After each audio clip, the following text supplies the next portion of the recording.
So obviously the memorial for Charlie Kirk, huge stadium, incredibly impressive speech by Erika Kirk, Charlie's widow. And I thought when I watched it, I'm watching the future of the Republican Party, because what I've spent some time thinking about this, and I realized that Charlie Kirk is not a political figure. He's just that's just the pretense. I'm a political figure. I'm a MAGA guy. I'm a right-wing guy. He's not. He's a religious figure. I mean, that's what he's doing, and you can see everything he does. This whole campus tour is like an old-fashioned evangelical,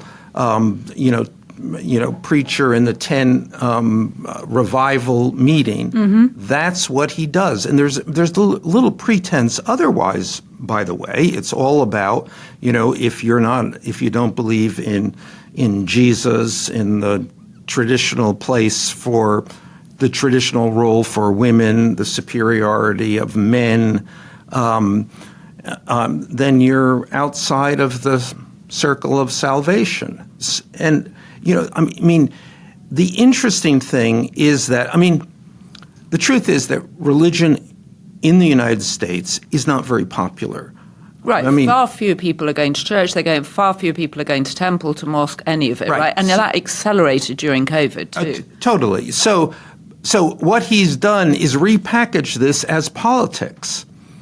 Oh, interesting. That is an interesting way of looking at it. So, and I think, to me, this is a gift to Democrats. It can be a central issue, because if you confront people, if you offer people and say, do you think that there should be a separation of church and state? People say yes, because they do believe that. And suddenly this is the exact opposite. This is trying to merge the two in a very real theocratic way. So are Democrats going to be able to respond to it? Well, Democrats can't seem to respond to anything, which is why we are in the mess we are in. Right. And now Kamala is out there with her new book, throwing everybody under the bus. Governor Shapiro was too ambitious, started asking how many bedrooms were there in the observatory where he would live as vice president. Pete Buttigieg got annoyed that she said the country wasn't ready for a gay vice president and a black female president. So he came out swinging against that and saying that's not true. It's not. And then, of course, the Jimmy Kimmel decision, I think, came on the day of her launch. So she's not had much luck with the book. Alas. But I see no reason to spend much time talking about Kamala Harris. No, we can move swiftly on. I'm just raising it. I'm just raising it yes, because... Yes, no, let's because you raise an interesting point. Let's register it, but it's... And I think one of the things that was so appealing to many young people, especially young men, about Charlie Kirk is the same thing that actually, on the flip side of the coin, Scott Galloway is talking about, which is a pattern for life, a place that you know your place in the world. Especially if you're a young man, you're the head of the family, you should have children. He produces he has a beautiful wife, they have angelic-looking children, but it's all through the lens of Jesus Christ. Yeah, it is a religious depiction of the world. It is an evangelical argument, and not a political argument. It is all about faith and belief and higher authorities and in evangelical. Let me not say Christian, because it actually doesn't involve the Roman Catholics. It's strictly an evangelical view of the world. Well, and there was something extraordinary about Erika Kirk saying that young man, I forgive him, especially at a moment of extraordinary political tension. You weren't here, actually. You missed 2 very interesting weeks in terms of just the feel of the country. And she took some of the steam out of, or the air out of, what felt like a very overinflated balloon that might pop with a huge bang. And I thought it was very smart of her to do that. And then you have Donald Trump speaking at the same event. saying, I can't forgive my opponent, I hate my opponent. And he suddenly felt out of keeping with the people in that room. And or people in the stadium, I should say. And I suddenly thought, oh, she's 36, she was older than Charlie. She could run as J.D. Vance's vice president.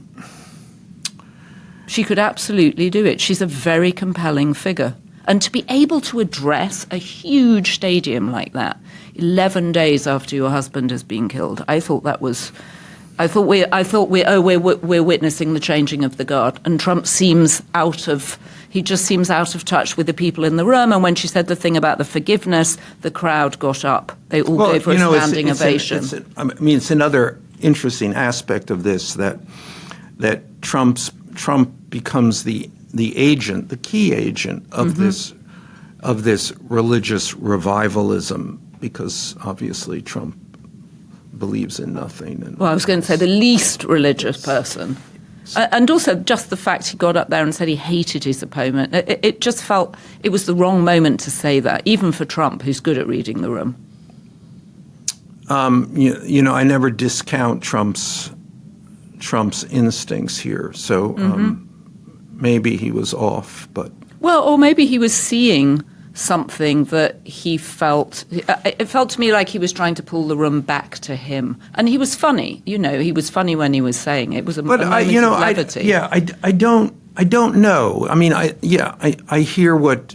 I mean, her forgiveness aspect of this, but that's always coupled with something else in evangelical terms, damnation, and certainly J.D. Vance delivered this.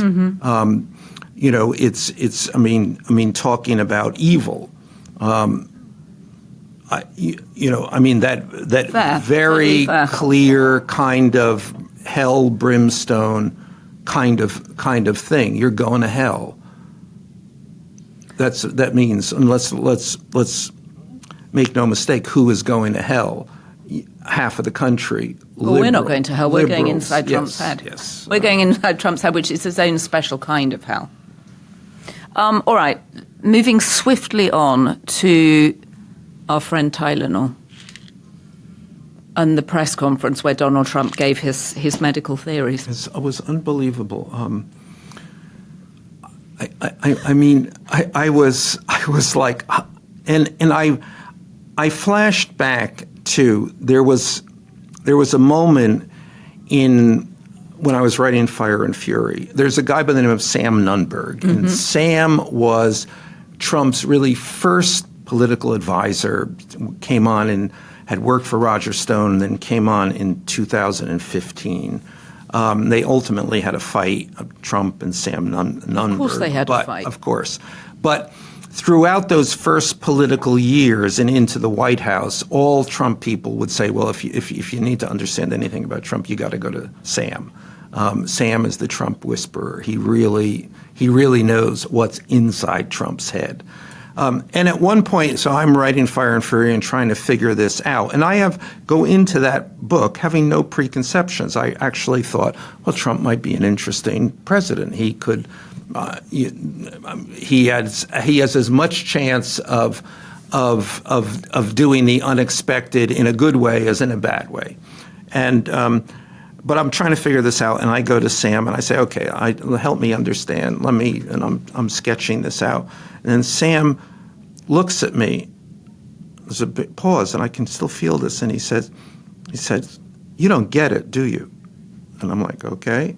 And he said, "He's an idiot."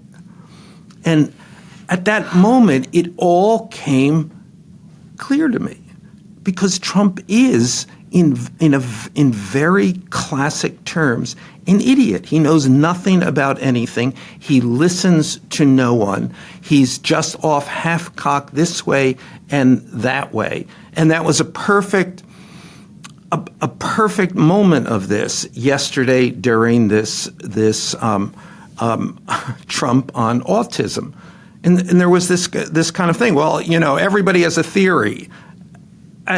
And right, but we don't want theory. We want science. This is ridiculous. And then there's always this thing. He is always an expert. And because he has this thing against other people who are experts and actual experts, he then has to one-up them, and he one-ups them with a level of certainty and a level of extremism. Right. I mean, when he was saying yesterday, don't give your babies, these fragile little babies, don't give them the mumps and the MMR, mumps, measles, rubella, and he couldn't remember the third one either. So he was like, mumps, measles, whatever. I mean, they're little things. They're giving them the size of horse injections. And you're like, what are you talking about? What are you talking about? And the thing that upset me, actually, was seeing, RFK Jr., let's come back to, but seeing Dr. Oz standing behind him. Dr. Oz, who I ran into from time to time at Hearst magazines, highly regarded as a surgeon. I remember someone there saying, if you ever need a heart operation, Dr. Oz is your guy. He was head of cardiac surgery at Columbia. And then the idea that he's standing, nodding behind Donald Trump, who is saying that Tylenol causes autism. Yeah, I mean, I am not going to begin to try to explain why Trump has been able to surround himself with so many people of reasonable credentials who just fold.